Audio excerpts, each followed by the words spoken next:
This episode of Geek's Guide to the Galaxy is made possible thanks to support from listeners like you. So if you enjoy the show and want it to continue, please sign up to give us $1 or $2 per episode over at patreon.com/geeks.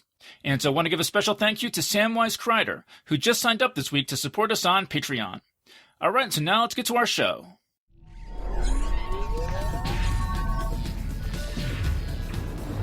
Wired.com presents The Geek's Guide to the Galaxy.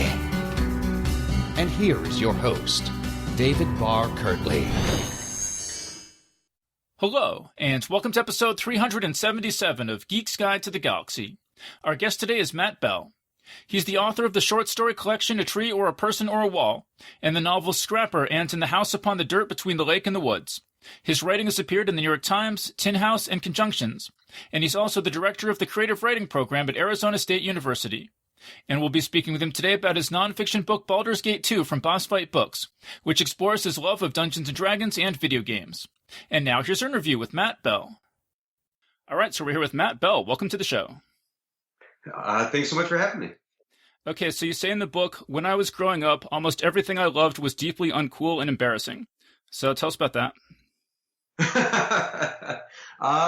Yeah, I think so anyway. It feels like so much of the stuff I liked when I was a kid, like Dungeons & Dragons, and I started playing computer games on Commodore 64, and we didn't have a Nintendo, we had a TurboGrafx 16, and had sort of different things. And I grew up in rural Michigan, a really small town called Hemlock, so about 2 hours north of Detroit. And I didn't have other people who were into the same stuff. I didn't know other people who were reading fantasy novels or science fiction. I'd find stuff at the library, but I didn't find the other kids who were reading them, And I think it kind of felt like they were just things I was doing by myself. I didn't have, no internet, right? There was no way to sort of find your tribe outside of the people you just happen to be in this town with. So for a long time, those things felt very private.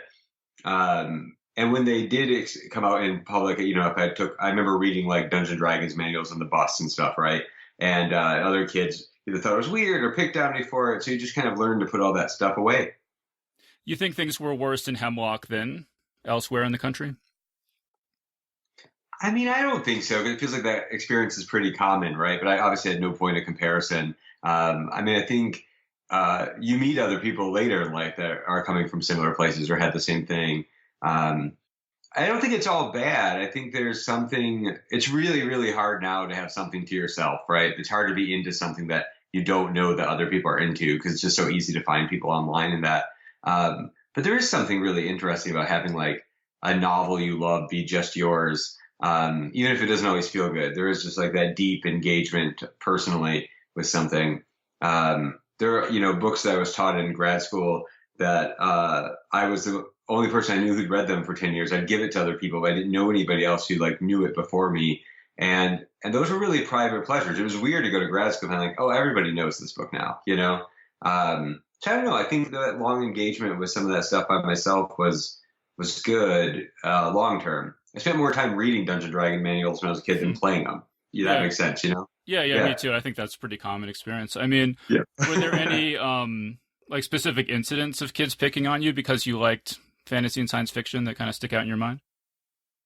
I don't, not that sticks out, in that kind of strong way. I mean, I feel like when I said that about like the bus, I can almost like picture it, I do remember trying to get my friends to play, and they just, were not into it. It just seemed like kind of a weird way to spend time or just wanted to do other things. And it was, it's so much to try to explain something like Dungeons & Dragons to someone who's never played it from scratch when you're like 10, right? I was just too heavy of a lift trying to get people to like sit down for the amount of time it takes to explain, like second edition Dungeons & Dragons to someone and then actually get them to play. So I think in some ways it was more just like total disinterest. Certainly the times that I was probably teased about it, but really like just that other people were not into these things that mattered a lot to you was an interesting way to sort of navigate. And I often didn't care at all about the other things people were into, or I didn't know them. I feel like I did not have a lot of access always to like pop culture that was around me, just because I didn't get it or didn't get exposed to it at home. So sometimes that just left a gap between me and other people, right? Yeah, absolutely. I mean, there's sort of a poignant line in the book where you say something like, I solved all these puzzles in all these different games, but the fact that my friends didn't like Dungeons and Dragons was a puzzle I never solved, something like that. Yeah, yeah. I think that seems true. And it's still, I think, I mean, this is obviously part of the DNA of the book. I still like all that stuff. I'm still into it, but I think the experience of not having other people to do it with has still made it sometimes hard for me to do it as an adult. I have lots of friends who play Dungeons and Dragons. I have students play Dungeons and Dragons. I mostly don't, even though I'm still like, I would like to do that. And then when the time comes, I'm like, I don't know. That like weird childhood shame is still part of that makeup. And it doesn't make any sense because no one cares, It's just like leftover whatever. It's a weird thing to have like, some kind of trauma trigger about because it doesn't really matter and no one cares. Well, yeah, we'll definitely get into that more. But I mean, I could really relate to a lot of your story because even with some of these specific games, like you say that Heroes of the Lance was the first Dungeons and Dragons computer game you played, and that was the first Dungeons and Dragons computer game I played. And then one of my all-time favorite games is Curse of the Azure Bonds. You sort of describe sitting in the back of class by yourself playing Curse of the Azure Bonds. Yeah. Yeah, that feels like that was definitely the first gold box game I played. And that was those thing where I've always had a lot of older friends or adults take interest in me. And I think sometimes it was like I was maybe the first kid people taught who really knew computers. So like the teacher who was into computers would like latch onto you. And that teacher gave me like a pirated copy of Curse of the Azure Bonds. And I was super into it, again, way too hard for me. I had no idea what happens at the end of that game. I've definitely not beat Curse of the Azure Bonds, and they're hard to go back to, but I was so entranced by it, and I spent so much time playing it and trying to understand it and just, making characters and wandering around the world. So yeah, I think those were like worlds I spent a lot of time in or that meant a lot to me, even if I couldn't like fully parse them or engage with them. So if it was a pirated copy, what did you do about the code wheel, copy protection? Yeah, I'm trying to remember. I feel like if it wasn't that game, it was something else. I remember I used to have like weird photocopied, like someone had photocopied like every possible configuration of the wheel. Wow. That she had this like book of code wheel combinations. And then of course you would lose that or you'd lose pages or even your filthy like sixth grade bedroom. There are always sort of things missing.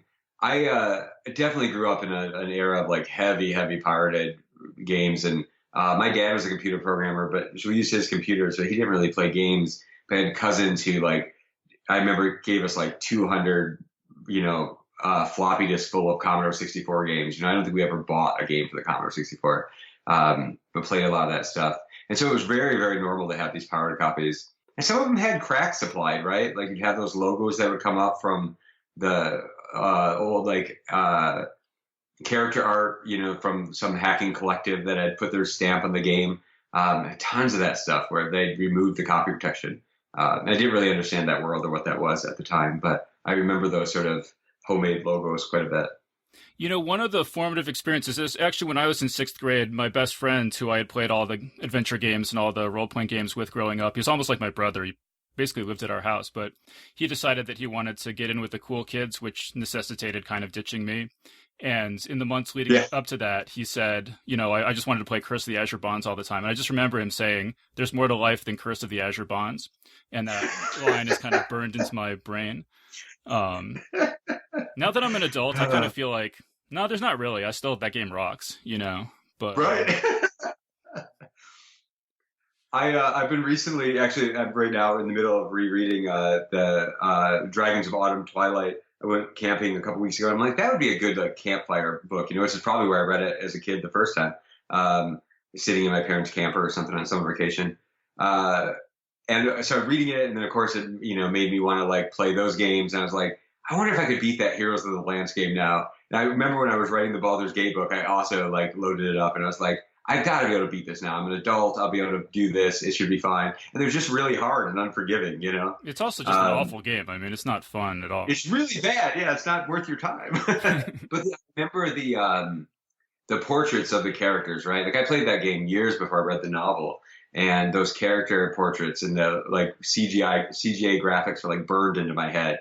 And it's really interesting to start like reading the book again and just find like the world that those graphics were supposed to evoke and didn't quite. it's really interesting to sort of engage with them again and to realize how much that still like has an emotional response for me.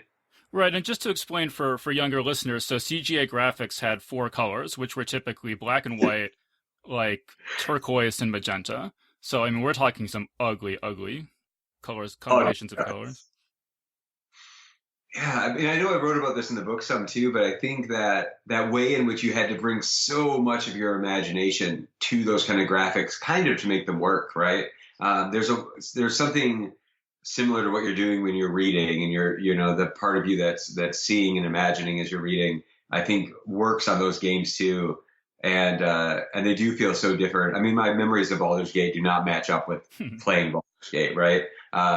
Yeah, I mean, I think the Baldur's Gate games hold up pretty well, but they definitely live differently in my head, and that's even more true with something like maybe like Planescape or something, which I have like I think a really strong emotional memory of. And I recently played through it again. I was like, this is even a lot simpler than I remember. Like I remember a more complex feeling, It's good. Yeah. Well, so you mentioned rereading the Dragonlance books, and you actually wrote your own Dungeons and Dragons tie-in novel, The Last Garrison, right? So tell us about that. Yeah, I wrote with a friend, Matthew Simmons, who wrote under the pen name Matthew Beard. We were both Matts with beards. It was a pretty inventive pen name. And it was an interesting experience. I had not written. I've written 2 other novels that are, I guess literary fiction. And I was writing the first one while I was writing the Dungeons and Dragons book. I just finished grad school. So I was sort of like, and I was working as an editor at a press, and I was also editing the first novel I edited. So it's this kind of weird formative time where I was doing a bunch of different things. But it was really interesting. I think Matt and I wrote a synopsis and a list of characters and sold that to Wizards of the Coast. So we didn't write any of it in advance, which is also the only time I've ever done that. And so there were challenges in that by itself, but it was really interesting. Wizards of the Coast sent me like a box of rule books so I could learn 4th edition so we could write an accurate novel, And I don't think I ever saw 3rd edition. So it was like, a big skip from when I played. And it was interesting to sort of try to dig in and figure that out. I think it's loosely skeletoned on like the 7 Samurai. So it has that sort of gather the party, go off and save the village kind of setup. And I think that Matt, pitched it to me so that it'll be really easy. We'll build it on the structure. We'll be able to work on it. It'll be 7 Samurai with elves. And it kind of is. I saw the remake of the Magnificent Seven like a year ago, and I was like, why do I know this plot so well? And I was like, oh, right, because I wrote one of these. And so it had, sort of this classic sort of structure. But it was interesting, and it was in some ways very, very similar to the kind of early writing I tried to do. I mean, hopefully more sophisticated, but in process, when I was like a kid reading all those Dungeons and Dragons books, like starting from a list of characters, like knowing this person is a 7th level dwarven cleric is kind of not the way I would normally start writing a piece of fiction. So it was interesting to do that. And then of course editing was totally different than any other kind of editing because it was that kind of licensed continuity work that I had not done before. Our editor would give us notes like, well, that's not really how a fireball spell works, and we'd have to go in and do these sort of game rule fixes, which I thought was an interesting challenge. That they were actually really, really concerned that it fit with the current version of Dungeons and Dragons rules, which is a different kind of work. So I don't know, I have a lot of students who are really interested in doing that. I'm glad I've had that kind of experience because it is so different than other kinds of writing. But I mean, you say in the book, there was still a big part of me that felt dumb working on a D&D book. Yeah, so this has been maybe a problem with, I mean, kind of happened with the Baldur's Gate book and with The Last Garrison. This is that weird shame combination, right? My enthusiasm for the idea is always really high. I'm like, oh, I absolutely want to do that. I'm excited to do it. But there's no fast way to write a book, at least not for me. Like, it still takes a lot of time and energy. And there'd be this like doubting sort of part of my brain that'd be like, why am I spending all this time on this thing? I should be doing like, I'm air quoting here, of course, like my real work, But I published 7 books and 2 of them are about Dungeons and Dragons. Like, that's part of my real work. Like, it's clearly part of my real work. It's crazy to pretend like that's not a thing I've done.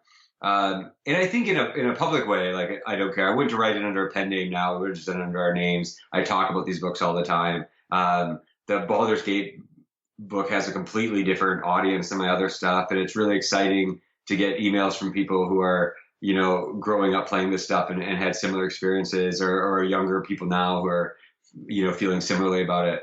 But there's still that lag about half of the project. I would sort of flinch from it. But I think it was like my book was going to come out and people were going to like tease me for being into Dungeons and Dragons I'm 39, right? I'm 39 years old and someone's going to tease me about it. No, no one cares. But it's still like, I mean, every artistic process has its like, passage through doubt built into it. Right. And for these projects, that's been the thing that's had to be pushed through. And I think both times it was helped. My editor on the Baldur's Gate book, Gabe Durham, who runs Boss Fight Books, is amazing and really helped me find what I was maybe most interested, most drawn to inside the project as I was writing. And then Matt Simmons, who I wrote the other book with, was really great, and I think really carried me through some of those moments where I was like, maybe I shouldn't be doing this. And I'm glad in both cases that the books, are done and are what they are. It's interesting with the Dungeons and Dragons tie-in novels because I read about 30 of them. I think there's a couple that I think are quite good, although I haven't reread them, in 20 years, so it's hard for me to say now. But I wouldn't have thought that I had such a huge attachment to them, but my girlfriend and I just moved to Austin and I had to pack up all my books and give away 90% of them. And when I looked at the pile of books that I absolutely couldn't bear to part with, like the biggest stack was the Dungeons and Dragons tie-in novels. So it kind of says something. Yeah. In the book I mentioned that I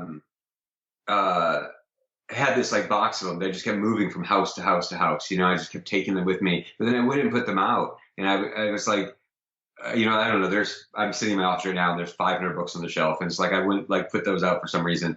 Like, again, like, I don't know, people are going to see them or whatever. In this house, when I set up my office, I got them all out, and there's, the ones I still have are all there. And I have my, the Dark Sun books and the Dragonlance books, and I've got, those Lone Wolf game books I really loved. I've got like a complete set of those, and I just put all that stuff in here. That's part of who I am. I want that stuff with me. And there's a reason I haven't gotten rid of them. There's some of those books I haven't read in 30 years, and I'm probably not likely to. But seeing them is a kind of friendliness. I'm glad they're around. Yeah, I mean, when I was sorting my books, I was kind of like, well, if I ever need a copy of James Joyce or Marcel Proust or Gabriel Garcia Marquez, I can go to any library or bookstore and pick one up. Whereas, it might be kind of hard to come by a copy of The Legend of Huma. Right. Yeah, I mean, I think, and, for me, there are also like experiences I had with my brother, who I write a lot about in the book. We were 2 years apart. We read all those books together. We never read at the same time. So sometimes we'd get a new one and you'd be like waiting for the other person to get done with it. Right. And we're both very fast readers anyway. But those are shared experiences for us too. And I think getting rid of them would be, for me, like giving up that experience, where the same thing, like if I got rid of my copy of Ulysses, it wouldn't be like, somehow devaluing my relationship with my brother or something, right? It just doesn't have the same meaning for me. So yeah, I don't know. It's been nice to sort of put that stuff out and be like, that's part of my life. And we just had less books when we were kids, right? Like I just used to reread them over and over and over. So I really loved that first set of Dark Sun tie-in novels, the Prism Pentad, I think. Yeah. Yeah, and I've read those tons of times. We really loved that Dark Sun campaign world, and we spent a lot of time playing it. Again, probably not playing in it. We spent a lot of time reading the rule books and talking about it. Dreaming about playing in it. Yeah. I think like there's a part of my imagination that does feel sort of attached to those books that probably had a stronger influence on me than other things. You say that there was your favorite part of The Last Garrison is a Samuel Beckett inspired passage. Could you talk about that? Oh yeah. It was Beckett's a favorite writer of mine, and I at the end of grad school I did independent study where I read not all Beckett. I read like 10 Beckett novels a semester or something. And one of the ways I sort of was amusing myself as I was writing, I would do this in my other work too. I'm often trying to make something I like from another book. It's very readerly, I think, in the book I'm writing. Like there's, so Beckett's style of sort of repetition I find very enjoyable. And so there's a passage in The Last Garrison when they're going up a mountain that's sort of tracked with these illusions. And it becomes very like this sort of repetition of the sort of movements that they're doing as they're sort of coming in and out of it. It has a very humorous sort of repetition to it that I found really pleasing. I wrote a couple other sort of imitations like that into the book, but they didn't survive. There was a retelling of a very Cormac McCarthy-esque Fall of the Elves. The editor was like, no. Apparently we couldn't Blood Meridian the middle of my Dungeons & Dragons novel. But it was fun to write too. And so, yeah, in some ways that's just part of the writing process for me, I think, is you trying to do some of the moves I love in other books in my own way. But yeah, that Beckett test is good. I've read from the book a couple of times at different readings, and I've always read that part. It has a sort of humor to it I really enjoy. I'm not always the funniest writer. It was fun to be that way in that space. Well, because there's this really interesting intersection between the sort of the geek worlds and the literary worlds. And the part in the book that really brings that into focus for me is your relationship with Gordon Lish. And you say, my advance made it possible for me to attend without too much financial burden, most likely making me the only person ever to pay for one of Lish's classes with money earned writing about elves. Yes. Yeah, that was a weird summer. So that's that same summer. I'm starting as editor. I'm trying to write my first book. I'm in this Gordon Lish class. I graduated from my MFA a couple weeks before I started it. We sold the book, The Last Garrison to Wizards of the Coast, like my second to last week of grad school or something. So it was kind of a funny thing to take out with me. And my classes were at the Center for Fiction in Manhattan, and Lish would go like 2 hours before class and he'd hang out in this restaurant sort of nearby. And it was kind of unspoken thing that you could go in there and work with him one-on-one if you wanted, which I never did. But I'd see other people there when I was walking by.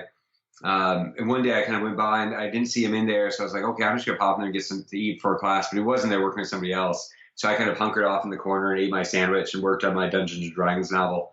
And at some point he was like, Bell, come over here. Show me what you're working with. And I was like, absolutely not. And I think he, gave you some kind of like, he's always proud of you if you like stood up to him or something, right? So it was like this sort of like, all right, good job. Good knowing you need to go it alone. And I was like, yes, absolutely. That's what's happening here. It's just my literary integrity that's keeping me from coming over working with you right now. Well, and just he never would have let me forget it. I mean, he would have hated that I was doing it so much. For people who might not know, so Gordon Lish is this famously brutal editor. And you can tell me if this is true or not. My understanding is that Raymond Carver's style is known as minimalism because there's so much, left unsaid, and that a lot of that is just because Gordon Lish hated stuff he wrote and just chopped out giant blocks of it. Yeah, in theory, he was editing him, but it's very aggressive editing. A famous Carver story like when we talk about love is very minimal and has a lot of stuff left out. After Carver died, they republished it as beginners, and you can see what it looked like before the cuts were done. And so you can really get a sense of what his style was. He's famous in class, and he did this in ours, he makes everybody read something they've written, and he just stops you when he feels like you've made a mistake or you've sort of flinched in some ways. So to get through a paragraph in class was sometimes difficult. There's a lot of sort of myth around it. I learned a lot in that class. He gave like 5-hour-long lectures without breaks.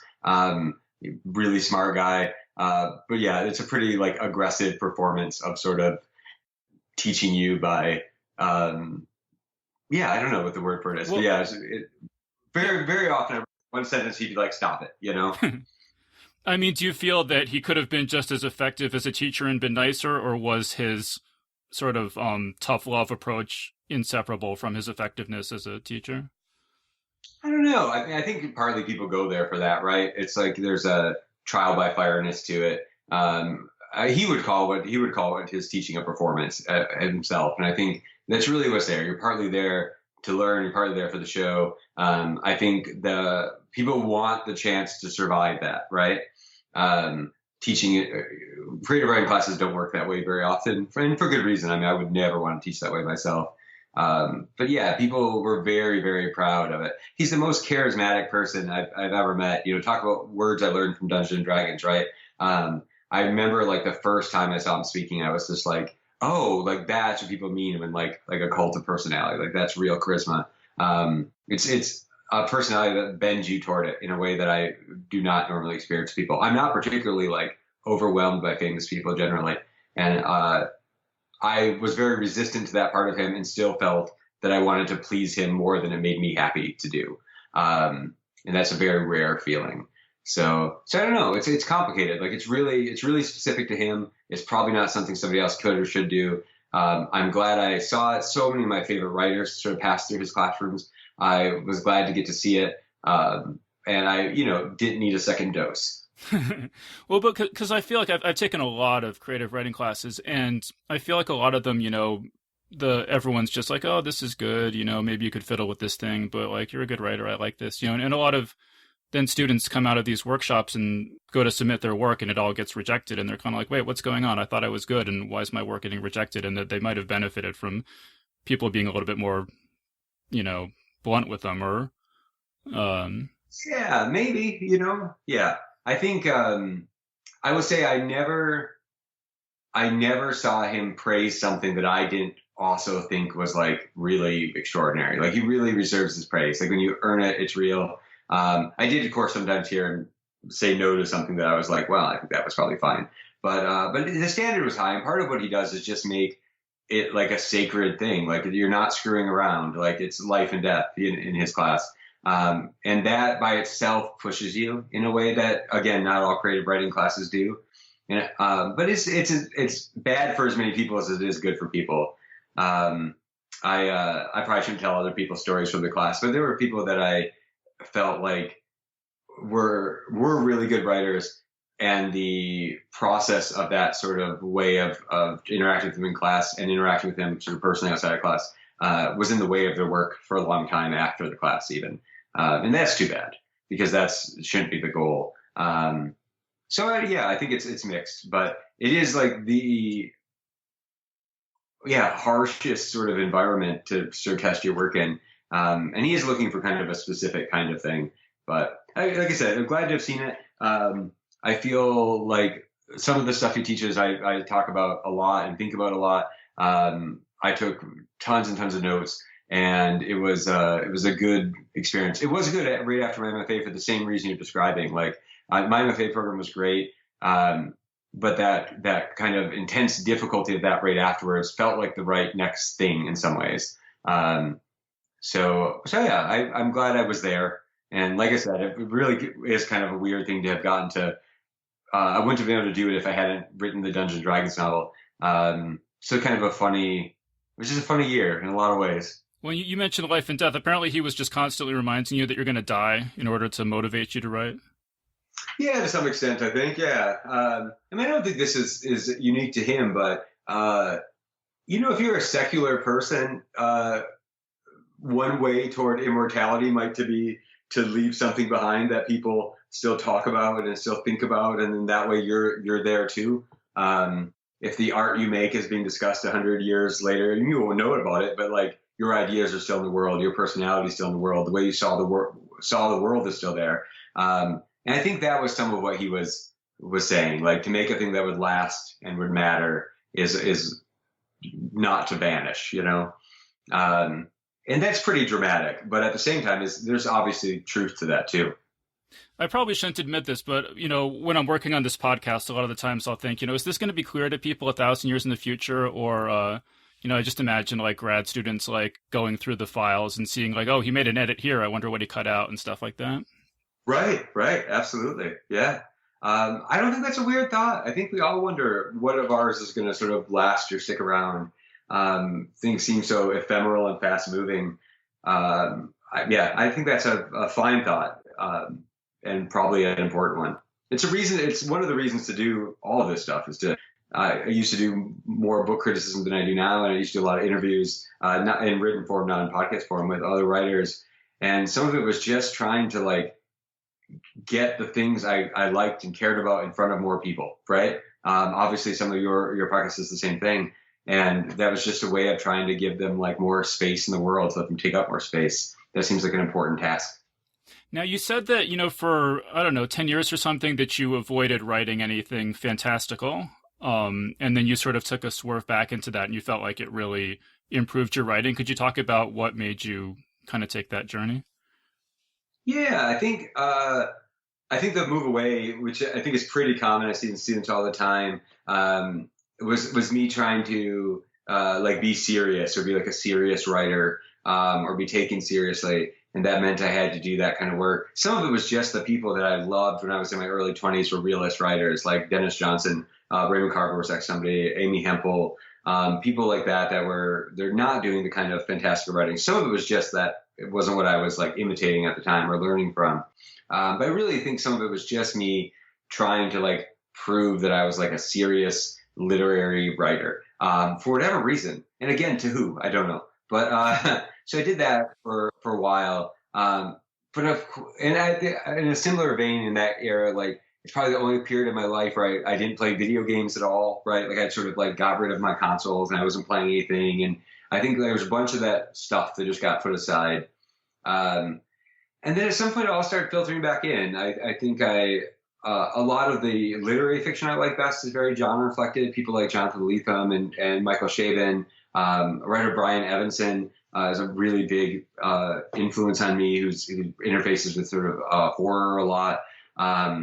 And I started sort of seeing these ways that I could be in conversation with the things I really like and still maybe do some of the other stuff that I was interested in on the art level. And that's really just kind of stuck. I think,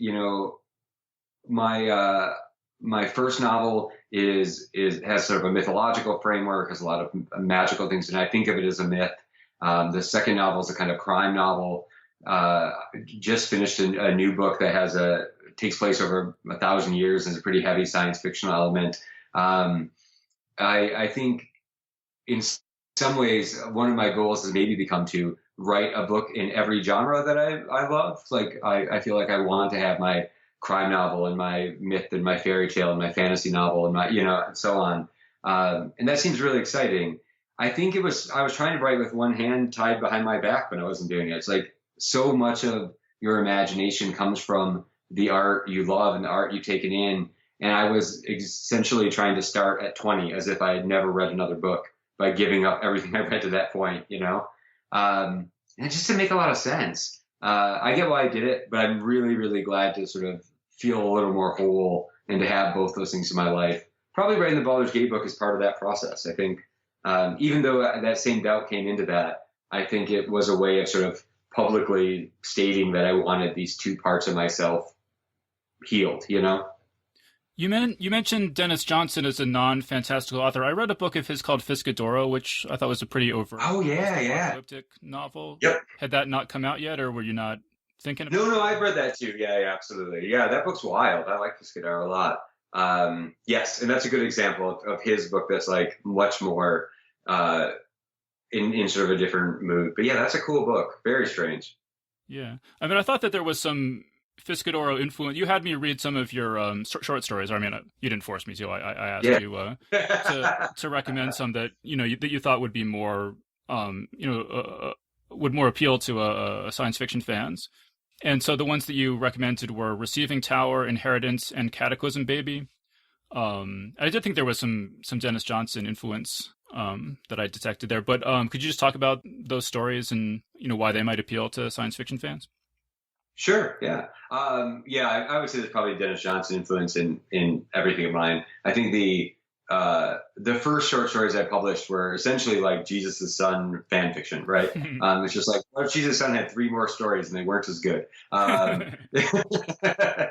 So, I think that influence is always going to be there. I'll be happy to have it. I think all those stories, actually the Receiving Tower started out, it takes place in this like Arctic military installation, as you know. I actually think that story started from playing Fallout 3 on the Xbox. In Fallout 3, in like a far corner of the map, there's these big, like, I think they're just towers with satellite dishes on them, which is kind of what the compound is in the book. It's been a long time since I've played that, but there's not a reason to go there. They're like in a part of the map where there isn't a quest, and there's sort of some computers in there messages, but as far as I know, it's not sort of clear what happened there. But I really like them, and I spent a lot of time in that part of the sort of game. How you just roam around those games, making your own fun. And I think I had a dream about them, and I was like, all right, maybe I'll try to write something there. And so I think that story emerged directly from sort of playing video games. Inheritance has a sort of post-apocalyptic world where people can't die, and I was sort of trying to write this apocalyptic Western kind of thing. That actually came out of a novel attempt. I wrote about 150 pages of a novel that didn't go, and that story is sort of what's left of it. So there's a bunch more world there that's not in there that I think about, but can never really find the story, So it's just that one sort of incident that makes it that story. Cataclysm Baby I wrote in grad school. It was one of the last things I wrote in school. I wrote the first, it's, people listening, it's a abacadarium, so there's 26 pieces. They're all alphabetical order. They all have 3 names, and they're all these post-apocalyptic parenting stories. I wrote the first one in a poetry class in grad school. It's a little prose poem. And as soon as I titled it with the 3 A names, it just sort of suggested that there could be these other 25. And I started trying to write more of them. That was a really fun project because I remember there was a language conceit to it where I was thinking about trying to write these micro futures, trying to write futures really fast. And one way of making them strange was to try to write about the future using archaic language and archaic sort of diction, kind of a King James version of the Bible kind of rhythm. And it was a lot of fun trying to work on that, trying to write these different cataclysms using an older style of language. And I think that by itself was enough to just kind of keep me going as I was figuring out which 26 stories I wanted to tell. I was curious in particular, one of them, the U is, the letter U is Ulmer, Ulrich, Ursa, and it's about kind of werewolves or wolf men. And yes. I gather there are no more human women, and so they kind of can only breed with, other wolf people, and so their descendants are getting more and more wolf-like. I was just curious if there's any more to say about where that idea came from. I think, beyond just general, probably lycanthrope joy, I think some of them generated, I wrote the stories and I had to find the titles for them. But at some point I understood that I was going to have this sort of naming structure pretty early on. And so I letters like U, there are just less names. X, there's less names. And so some of them I wrote, the 3 names, I thought they sounded good together. And of course, Ursa is bear, right? And so I think that's where I got to that one. Really, the title generated the story. It was looking for something that would match that title as opposed to sort of starting from an idea out in the world. A lot of bears in my fiction. The main antagonist of the first novel is a giant sentient bear that the husband in the novel is sort of struggling with most of the book. I think I come back to that time and time again. So, so I think that sort of one was generated by its title as opposed to its content sort of appearing first. When you say lycanthrope joy, are lycanthrope something that you were a particular fan of? Or? Yeah, at least in probably certainly a D&D way. I remember being fascinated in second edition D&D with all the other things you could turn into half of, and were-panthers and things running around. There's a Robert McCammon novel called The Wolf's Hour that I loved when I was younger. I haven't read it. Maybe I still love it. I feel like I've read it. I really like McCammon's work. It's called The Wolf's Hour, and it's about a werewolf spy in World War II. So it's a James Bond werewolf novel that's pretty great. And I think in sort of general, any of that stuff's is kind of fun. It seems like there's a lot you can sort of do with that. A really, really core sort of part of my sort of readerly self is myths and fairy tales and stuff too. And I think anything that transforms into something else is a good story, I think I just sort of generally like that a lot. I'm trying to think of other werewolf things I really like. I love some of the American Werewolf in Paris and things like that. But yeah, I think just generally they were always something that I found kind of creepy and mysterious and fun to think about. Well, when you mentioned the monster manual, they would have were rats and I think were pigs. Right. And as a kid you just read and you're like, oh, most people only know about werewolves, but actually there's all these other things that only I know about. Right. Yeah. The secret knowledge. Yeah. Oh, and you're the dungeon master, right? So you have all this knowledge that you are keeping from your no players that you have. I think I loved all those books, and there was so much imagination around that. I mentioned Joe Devers' Lone Wolf books when we were in. I must have been like a freshman in high school or something. So this is like maybe 1994 or something like that. We got a scanner at home, and real slow, didn't make great scans, but we were pretty into it. We were just scanning a lot of things. And at some point, I decided that I would adapt the Lone Wolf books into like my own D&D campaign setting. And I scanned in all the like ink drawings of the monsters and stuff, and made my own monster manual pages. And this is just what I was doing with my free time. And I still have a copy of it. Yeah, it sort of survived, and there's just one paper copy of it, and I still have it in my office. And it was just an immense amount of work. That was just like, I think a way of loving those books, right? It's just a way of like interacting with them in a different way than just reading them. Is that the thing that you thought it was 100 pages long, and then your brother's like, actually, no, it's 3 pages long? No, that must be something else. I can't remember what that is now. No, there actually is quite a bit of that particular thing. But yeah, there is some stuff we made up that seems in our brains, again, huge, and like we spent all this time on it, and it's, nothing. Yeah, no, I've certainly been there. I had this like quote unquote novel that existed in my head that, was on my computer, and I thought it was about 112 pages long. And then I went back and looked at it years later, and it was actually like 12 pages long. So, but think how much time you spent on those 12 pages and how much there was there. And those projects were so exciting to me. My hand drawn maps, and I don't think I could hand draw a map now, but I could when I was a kid because I was looking at so many fantasy maps, right? I feel like there was a time when I was a pretty good bad fantasy cartographer. I could throw up a mountain range that didn't make sense anywhere, Yeah. Well, so say more about the Baldur's Gate 2 book. Like, how did that come about? Did you approach them, or did they approach you, or how'd that work? I think I approached them. Gabe Durham, who's the editor there, I've known for a long time through, sort of indie literature circles. He's a really interesting guy and a great writer himself. And so, yeah, he was starting this press, and the first 2 books were written by people I also know, by Michael Kimball and Ken Bauman, wrote books on Galaga and Earthbound. And it's just, such a smart idea. They kind of work with the 33 1/3 books, so single volume books about classic video games. And immediately when they launched the series, like, I'd love to write one of those. I feel like that seems like a good project for me. And I was finishing up my second novel, Scrapper, and maybe looking toward what was going to happen after it. And I thought writing a nonfiction book would be a nice break. And again, like break, it's going to be really easy, right? And I started thinking about what I wanted to write about. And Dungeons & Dragons seemed fruitful. The Baldur's Gate games were games that had meant a lot to me, and I played several times. But yeah, I sort of reached out to Gabe and said, I wondered if you'd be interested in maybe me writing a book for the series, and we talked about some possibilities for different games. I think it seemed pretty clear that Baldur's Gate was a good choice for them. They hadn't done something like that, and also that I just had a lot of like satellite material with like writing the Last Garrison, sort of growing up playing, and these kind of stories with my brother's relationship that feels really tied to it. So it seemed like a good fit. I'm trying to remember what else I pitched them. We talked about maybe doing Planescape Torment instead, which I also think would have been an interesting book. I really love that game.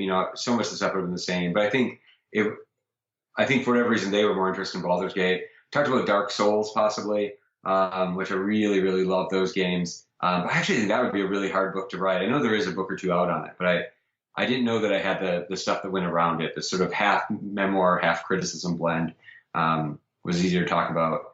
They hadn't done anything that was this narrative.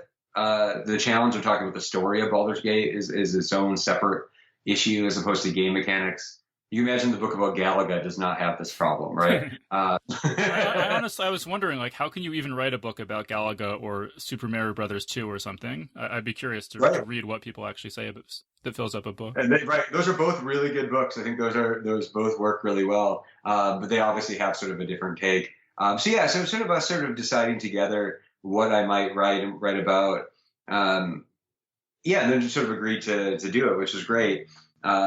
And I initially wrote a version of the book that was about twice as long as the published version. And that's pretty normal for me. I do that with novels too. I write long, cut back. But I just kind of got lost in it a little bit. I mean, there's so much you could write about, and there's so much just like, at some point, just trying to like summarize the story succinctly in a way that makes sense to someone who doesn't play Dungeons and Dragons or hasn't played this particular game is its own challenge. And just, all the words sound made up because they are. And, it like sort of doesn't, like, the importance of the things you're doing in the game don't make any sense outside of it, But so the plan was always to make it so personal and confessional, or did that develop as you wrote it? I think in the series, the blend is different from book to book, but they're all sort of some blend of critical and personal. And that ratio is different in different books. And I think mine is probably higher on the personal than some others. But like Ken Baldwin's Earthbound book is pretty personal. There's a book in the series on Jagged Alliance 2, and that one's like really almost not at all, right? It's really, there's a lot of interviews with the developers, and it's a different kind of book. But I think for me, it was always, those things were always going to be there, which is also part of the reason to write it, really. Is I think there is a part of my life I think about a lot and had not written about very much. And so it was interesting to try to do that. Some of that was the most fun. I mean, I solved some false memories, I guess. Like I had my dad's, the blue box and red box, like D&D starter kits, the basic and expert set, were the first ones we played on.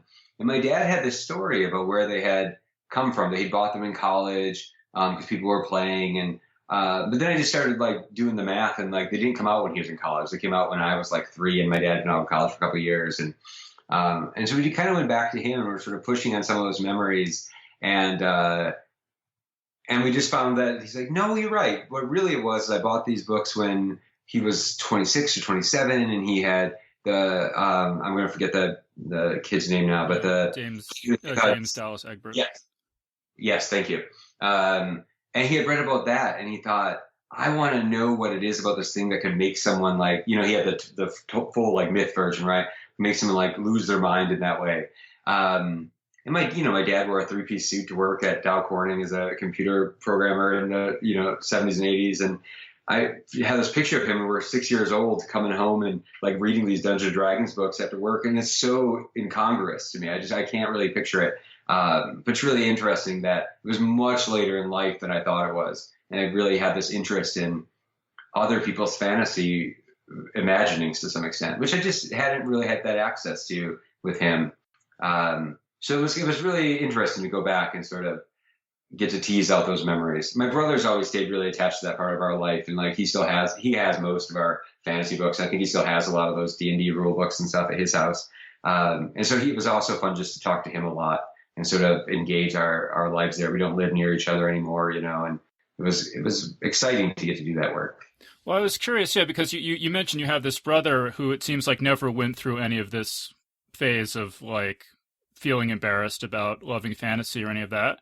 And I was just curious, is that just the personalities you were born with, or did you have any different experiences, or like what do you think you guys went on such different trajectories in your 20s?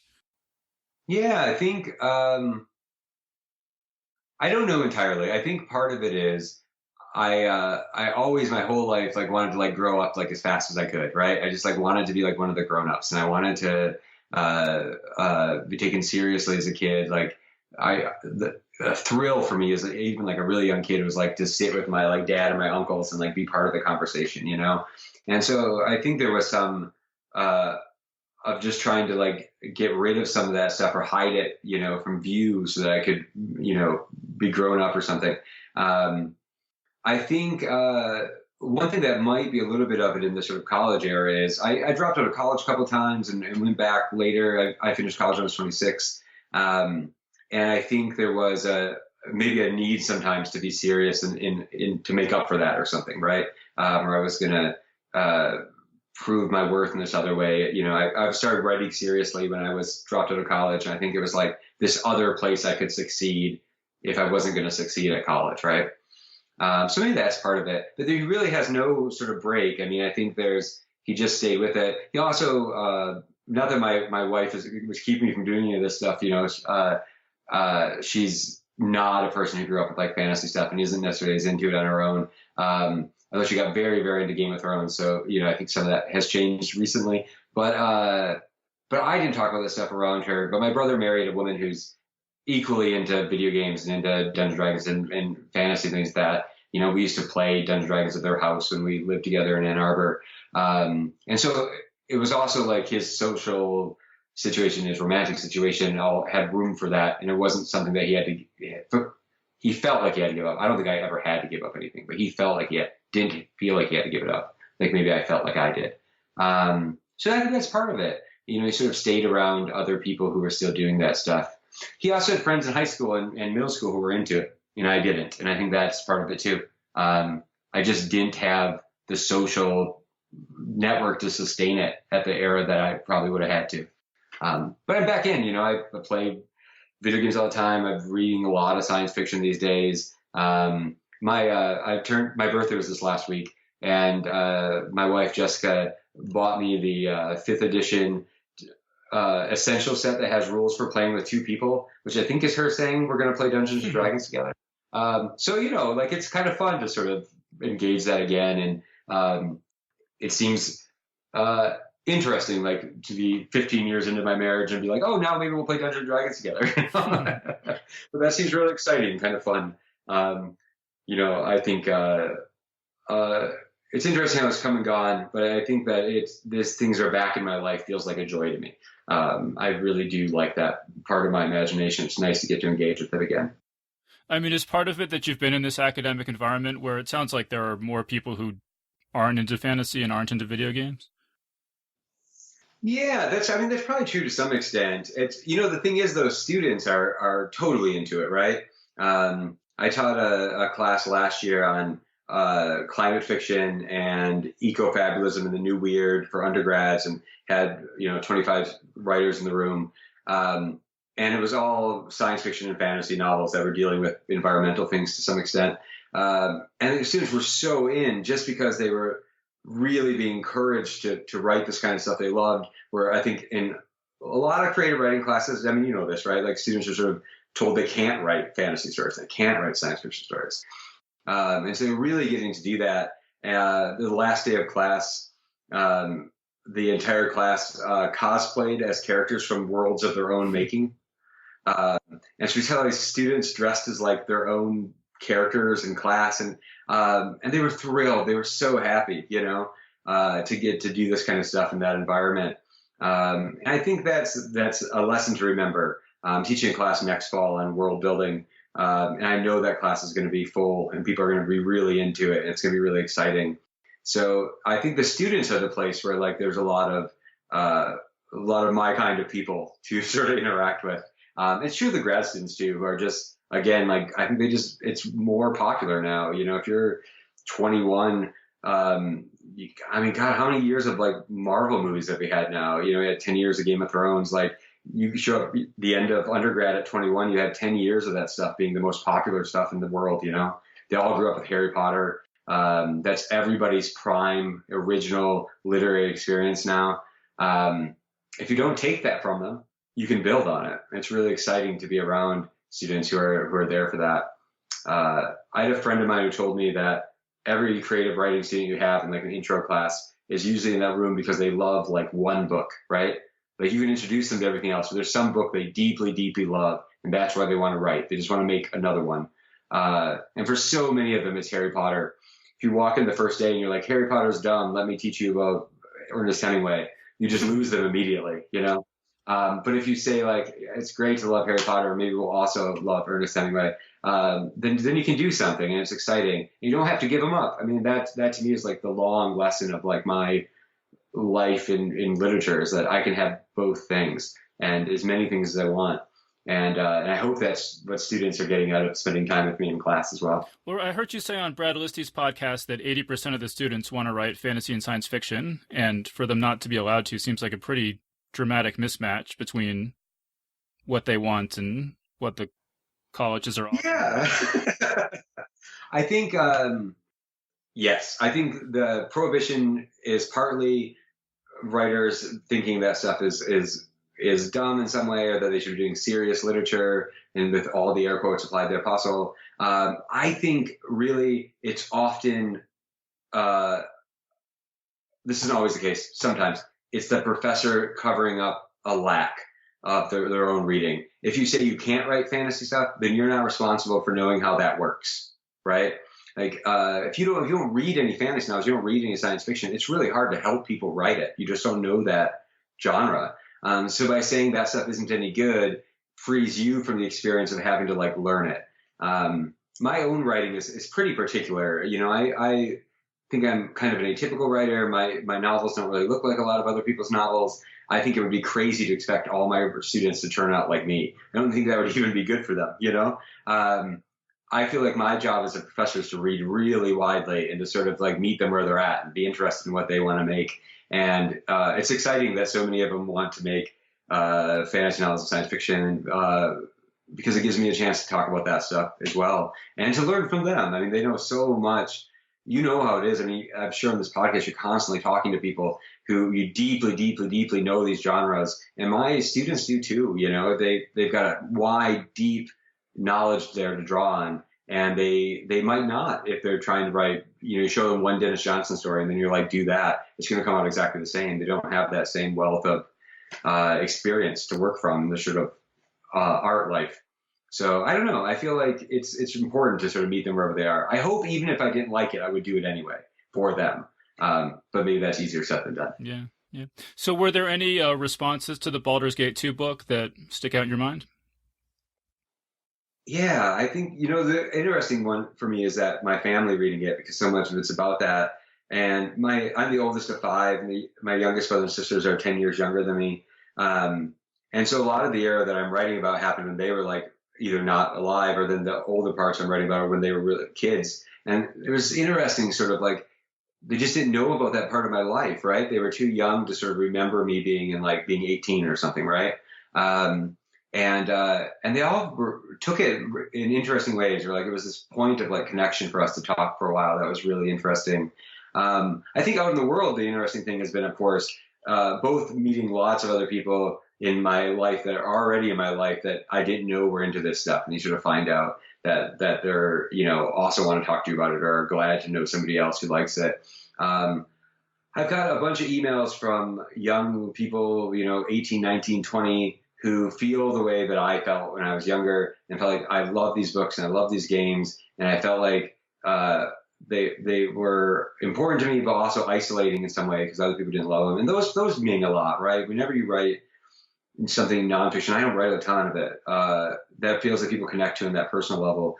That's really great, and that means a lot to me. I know there were books that made me feel less alone in the world, and if this book does that for other people, that's better than the parts where we're just geeking out about how, you know, combat works in a 15-year-old video game. Although that's good too, you know. Not to discount that, but I'm really glad that the person that is there and that people connect to it. No, I think that's really important that, you know, people, I hope, you know, people can listen to a podcast like this and say like, oh, I'm not alone, you know, and I feel like that's so much different than when we were kids. Yeah. I mean, there was just no way to have that same connection in that way. And maybe that's why all those books mean so much to us. You know, I think, you know, we're talking about the Dragonlance books, like we love those books, and Lord of the Rings and things like that. And like, those are places where I like spent tons of my life, like both in the actual reading of the books, but then like imagining them and remembering them. I have nostalgia for the Forgotten Realms. Like it's a place I went on vacation every summer, partly because I think I went on vacation there every summer. You know what I mean? Like I really did. And those places really do matter. And it's interesting to run into other people who have spent a lot of time in a fantasy world that you have also spent a lot of time, and be able to talk about it like a favorite restaurant you remember from Paris or something, you know? And there's something really magical about that that's easy to miss or to discount. And I think that's exciting. So it was good to get to go back to this place for me, and it's nice to find the other people who also been there. Well, yeah, I mean, you make this point in the book too, but you know, my girlfriend's about 10 years younger than I am, and so just from talking to her and her friends who were into video games and stuff, it's so much different because they'll be like, oh, like, I got to finish this game up this week because this game's coming out on this date, and this game's coming out on this date, and this game's coming out on this date, and I got to like schedule it and play them all. And I'm like, man, I played Curse of the Azure Bonds for like 3 years straight because I had, no other games. Yep. Yeah, and they just sort of never ended. You didn't beat them, and you just sort of like stayed in them. The amount, I'm not sure I beat very many video games until I was like in college. Like I feel like most of them I just played. I have never beat a Gold Box game, and I think I played all of them. There is no way I saw the end of one of those. Well, actually, let me just say, so I think the only one I beat was Curse of the Azure Bonds, and so and like I said, I spent the last battle. There's like 20 high priests and like 50 stone gargoyles or something like that. And it took me and I finally beat it, and it's showing the end sequence. And my dad's like, "Come on, we got to go." And I'm like, "No, come on. I've spent years trying to get to this point. Just please let me watch." He's like, "Nope." Turns the computer off, and so I never got to find out how it ends. That's a traumatic growing up as a video game player memory. That's amazing. I need to write a Curse of the Azure Bonds book to like work through my trauma. Yeah. There are those things where it's just like out of pace. One of my strongest sort of memories of, it must have been middle school when it came out, but when Wolfenstein 3D, like the first like shareware demo levels of it came out, I had a friend I was in Boy Scouts with who we are starting to share some games, and he called me on the phone, and I was like a 7th grade boy who didn't talk to girls. I didn't talk to anyone on the phone, and he called me, and he had just gotten this demo, and he's just describing to me what Wolfenstein is like, right? And I'm just like seeing it in my mind, and I was like, I've got to see this. I've just got to see it. I couldn't go over till like the weekend, and I was just like dreaming this version of this thing he told me about. And I remember just like begging my dad to like take me over to his house. I'm like, you don't understand. It's like this. It's like this. I'm describing this game I've never seen, and it was so important. Obviously it wasn't what he had described, but it was so great to like, sort of be in those spaces. What a bizarre hobby it was then. And you were talking about release dates not mattering. I don't think I ever bought something on its release date until I was probably at least in high school. I think the first Dark Sun game that came out for the PC, I got on its release date because they had been having ads for it for years in the back of SSI games, And I was like, those 4 little screenshots, I was like, I'm going to play that. But yeah, they existed. Like they had always existed. There weren't like new games. They were just games. What a different world. Yeah, well, I can remember when Doom came out, I had this copy of Computer Gaming World, and it just had this little article with 3 screenshots, and I would just stare at it for hours, just imagining what it would be like to play the game. And then, one of my friends came over, and he's like, "Oh, hey, I have Doom. Do you want to play it?" And I'm like, "What? It's out?" Like you had no idea what was going on. No, yeah. I mean, the main place when I bought games in high school, I bought them at a Walden Software in the mall, and it was just like this random shelf of games. They didn't really carry a lot, and it was like where we got stuff. They could be from like any era. I had no money, so you're always buying like the 3-year-old game that was on sale. And when good old games started up and all that stuff just became accessible again, I'm sure everybody did this, but I bought like tons of games, loaded them up once, and haven't played them because mostly they're like really hard to play now. But it was just like stunning to suddenly have access to like every game I had ever heard of when I was a kid, it was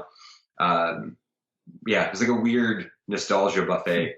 So what do you think about Baldur's Gate 3? Are you looking forward to that? Yeah, I'm really excited about it. I'm sure I'll play through that. I'm actually right now playing the Siege of Dragonspear expansion. I'm playing on my iPad. Although I admit to putting it on like the super easy mode because I just don't have the time to grind through the combat like I used to.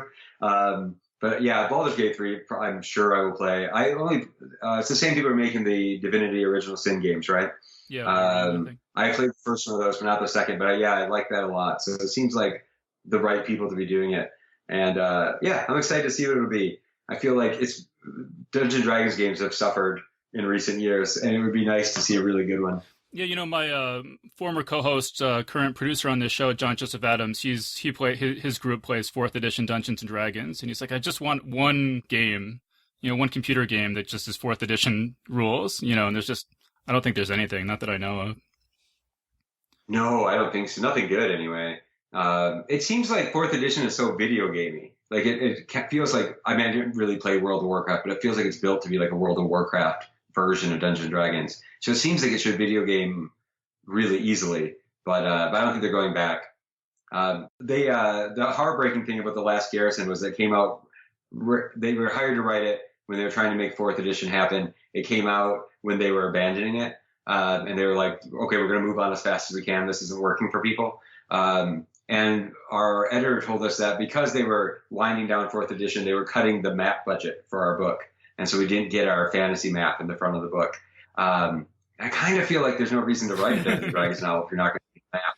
And I was like, could we pay for it? Like, what happened here? You know? I remember that being like a particularly big blow. I was so excited to get my own map in the front of a book. So I guess I have to write another fantasy novel so I can get you that. pretty much have to, right? Yeah. I have to. It feels morally imperative. So in terms of upcoming projects, do you have anything you're working on or that you want to let people know about? Nothing coming out soon. I just turned in a new novel to my agent, which I probably shouldn't say too much about, but like I mentioned, like environmental novel takes place over 1,000 years. Starting in about 1800, so obviously goes into the future and becomes sort of a science fiction novel about climate change. And that was really great. I think, writing that, I mean, I don't know if the book's really great, but writing it was really great. Again, because I think it was really an engagement with trying not to write literary fiction that was inflected with science fiction, but to like really write a science fiction novel. And really went back to science fiction as a reader for the years working book, and read a lot of books I'd never read, and read a bunch of stuff that I really loved from when I was younger. And it again felt that same thing. I felt like I was really trying to write with my whole self by trying to do that. So I'm excited. I think this could be my first like real science fiction book in the most sincere and honest attempt at it. And we'll see. We'll see how well I pull that off. But I hope well. Yeah, that sounds great. Do you think you'll ever write any more video game books? I don't know. If the right thing came along, right? My agents always tell me I should write a novel about video games. I actually don't even know what that would look like for me. That story hasn't sort of appeared. They're hard to write from inside of, I think. There's only a few things I think that I've read that I think really do that. Maybe. I would do more of this kind of thing if the right project showed up. But there are so many people writing really good video game criticism now that I feel like it's sort of like trying to be a really great literary critic. I do a little bit of book reviewing, but I don't know that that's where I put all my time. And there's so many good video game writers now that I might be a little behind the curve, and that's okay. I get to read them. All right. Well, yeah. So I think we'll wrap things up there. So we've been speaking with Matt Bell about his book Baldur's Gate 2 from Boss Fight Books. So Matt, thank you so much for joining us. Thanks so much, Nick. And that was our interview. So big thanks again to Matt Bell for joining us on the show. Big thanks as well to Samwise Kreider, who just signed up this week to support us on Patreon. Geek's Guide to the Galaxy is made possible thanks to support from listeners like you. So if you enjoy the show and want it to continue, please sign up to give us $1 or $2 per episode over at patreon.com/geeks. And if you'd rather make a one-time contribution, you can do that via check or PayPal over at geeksguideshow.com/crowdfunding. So big thanks again to everyone who's contributed. We really appreciate it. All right, so that was our show. So thanks everyone for listening, and we'll see you next time. The Geek's Guide to the Galaxy is a production of Wired.com. For more information about the show, visit geeksguideshow.com. To learn more about your host, visit davidbarrkirtley.com. Music and voiceover produced by yours truly, Jack Kincaid. If you enjoyed this program, tell your friends. If you didn't enjoy it, tell no one. Thank you for listening.